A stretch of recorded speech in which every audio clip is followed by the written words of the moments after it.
Nay, ang kapal talaga ng mukha mo. Umuwi ka pa talaga no? Puro kahiya na lang talagang ginagawa mo sa akin. Nay, magpapaliwanag po ako. Tigilan mo ko. Ikaw na bata ka? Ayusin mo yung mga kinikilos mo Kapag yung biyanan ko, nalaman yung mga pinaggagawa mo. Hindi naman ikaw yung malilintikan Ako? Sinisira mo yung mga plano ko Tsaka tignan mo nga yung pananamit mo. Parang hindi ka anak ng mayaman. Diyos ko. Ano na lang yung sasabihin sa akin dito? Pumasok ka nga sa kwarto mo. Pumasok ka nga sa kwarto mo. Nay, tama na. Pumasok ka. Nay, ano ba? Tama na. Hindi niyo pa nakikita yung ginagawa niyo sa akin? Ano ba kayo? Ito na naman. Ano na naman to? Hanggang kailan niyo po ba ako gaganituhin, Nay? Nasisiraan na po ba kayo? Yang bibig mo, ipreno mo yan, Ngayon lang kita pagbibigyan ng pagsabihan ako. Kung sasagutin mo ako, lumayas ka sa pamamahay na to, Kung hindi, ako mismo ang kakalatkat sa'yo palabas ng bahay na to.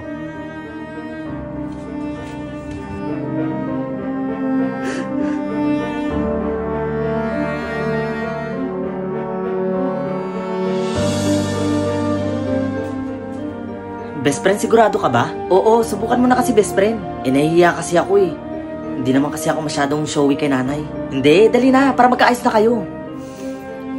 Okay, sige.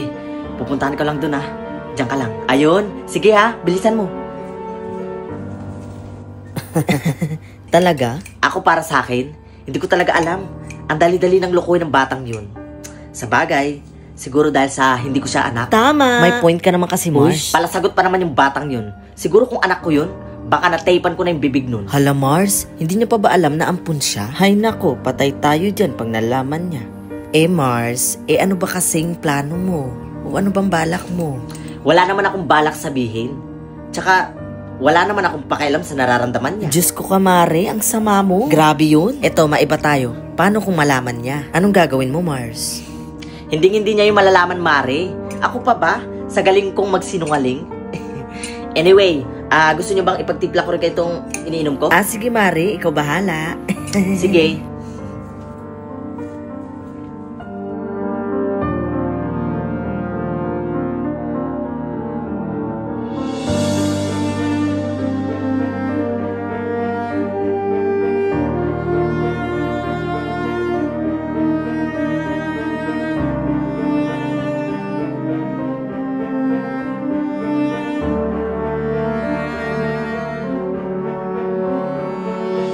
Aba, lakad na lakad tayo Saan ka na naman pupuntang bata ka?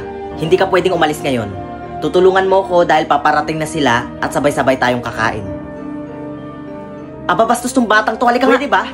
Wag mo kong hawakan. Sige, subukan mo. Ang lakas talaga ng loob mo. Sasampalin mo talaga ako? Bakit? Ina ba kita? Ano? Tinatanong kita kung ina ba kita? Oh, nagulat ka no? Akala mo hindi ko malalaman lahat ng baho mo? Kaya pala ang layo-layo ng ugali ko sa ugali mo. Tama lang pala na ganyan yung trato sa'yo ng gustong-gusto mo maging biyanan. Dahil sinungaling ka. Kala mo hindi ko mabibisoy ang lahat ng kasinungalingan mo itinago mo sa akin sa loob ng ilang taon? Anong pinagsasabi mo? Pag nalaman kong may kinalaman ka sa pagkawala ng mga magulang ko, babalikan kita. Kung makapanamit ka, ang galing mo, no? Naitago mo yung totoong kulay mo. Pero ito ang tatandaan mo. Ang basura, kahit ibalot mo yan sa napakagandang pambalot, sumisingaw pa rin ang baho niyan. Kaya mag-iingat ka.